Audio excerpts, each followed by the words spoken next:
दोस्तों, आज आपका बहुत बहुत स्वागत है हमारे इस यूट्यूब चैनल पे। तो चैनल पे नए आए तो चैनल को लाइक सब्सक्राइब उसके साथ ही शेयर कर दो। इसके साथ ही बेल आइकन का बटन दबा दीजिए ताकि आपको रेगुलर नोटिफिकेशन मिल सके। तो शुरुआत करते हैं आज हम लोग बहुत ही इंटरेस्टिंग और शानदार टॉपिक को।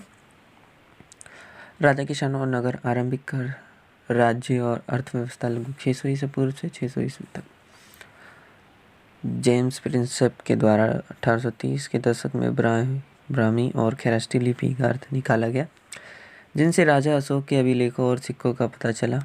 6ठी शताब्दी ईसा पूर्व को एक महत्वपूर्ण परिवर्तनकाली काल माना जाता है। इसका कारण आरंभिक राज्यों व नगरों का विकास, लोहे के बढ़ते प्रयोग और सिक्कों का प्रचलन है। इस काल में 16 महाजनपदों का उदय हुआ, जिनमें मगध, कौशल, कुरु, पांचाल, गांधार, वज्जी, अवंती आदि प्रमुख थे। मगध का सर्वाधिक शक्तिशाली महाजनपद के रूप में उदय कारण अधिक उपजाऊ भूमि, लोहे की खदानें, नदियों द्वारा यातायात के साधन, योग्य शासक इत्यादि। बौद्ध ग्रंथों के अनुसार अशोक सर्वाधिक प्रसिद्ध शासक था। चंद्रगुप्त मौर्य मौर्य वंश का संस्थापक था। मौर्य साम्राज्य भारत का पहला साम्राज्य था। मौर्य साम्राज्य की जानकारी के स्रोत मेगास्थनीज की इंडिका की बुक, कौटिल्य द्वारा रचित अर्थशास्त्र की बुक, जैन बौद्ध साहित्य, पौराणिक ग्रंथ, अभिलेख, सिक्के आदि। इसमें एक चीज़ और ऐड कर सकते हो, जातक कथाएं। मौर्य साम्राज्य में 5 प्रमुख राजनीतिक केंद्र थे। राजधानी पाटलिपुत्र और 4 प्रांत तक्षशिला, उज्जैनी, तोशाली और स्वर्णगिरी। मेगास्थनीज द्वारा सैनिक गतिविधियों के संचालन हेतु एक समिति और 6 उप समितियों का उल्लेख, जिनके कार्य नौसेना का यातायात और खान पान का पैदल सैनिकों का, अश्वारोहियों का था, रथारोहियों का था तथा हाथियों का संचालन। 4ठी शताब्दी ईसा पूर्व में गुप्त साम्राज्य का उदय हुआ। सामंतवाद का उदय संभवतः इसी काल से माना जाता है। गुप्तकालीन इतिहास की जानकारी के साधन अभिलेख, सिक्के और साहित्य प्रशस्तियों, उदाहरण हिरसेन की प्रयाग प्रशस्ति, चंद समुद्रगुप्त हेतु दक्षिण के राजा और सरदार, चोल, चेर और पांड्य जैसे समृद्ध और स्थायी राज्यों का उदय हुआ। 6ठी शताब्दी ईसा पूर्व से उपज बढ़ाने के लोहे के फाल वाले हलों का प्रयोग हुआ। जो हल होता है, हल के नीचे जो लोहे का नीचे होता है, जिससे जमीन खोदते उसे फाल कहते हैं।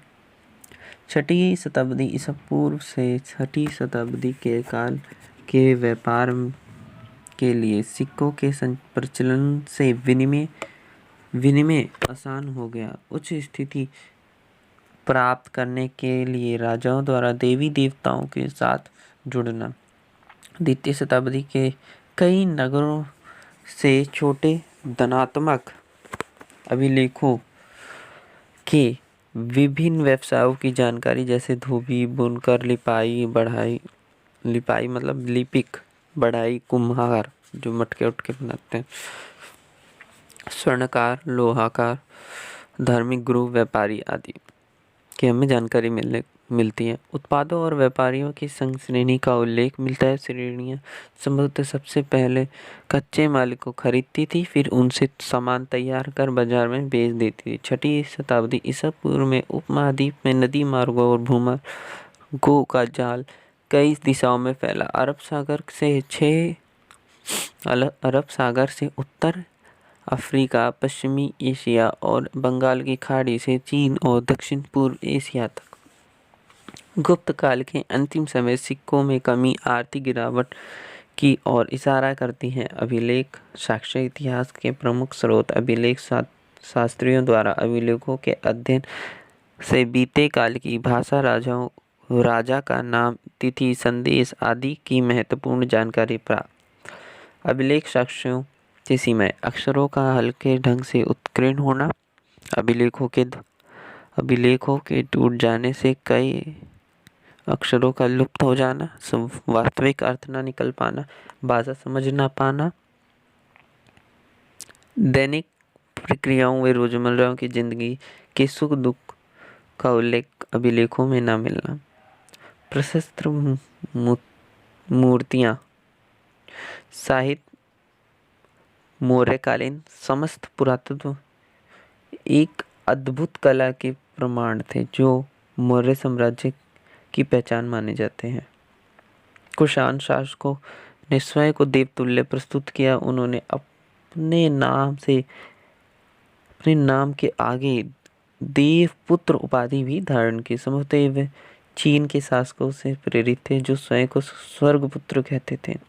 कुषाण शासकों की राजधर्म के को जानने का सर्वोत्तम प्रमाण उनके सिक्के और मूर्ति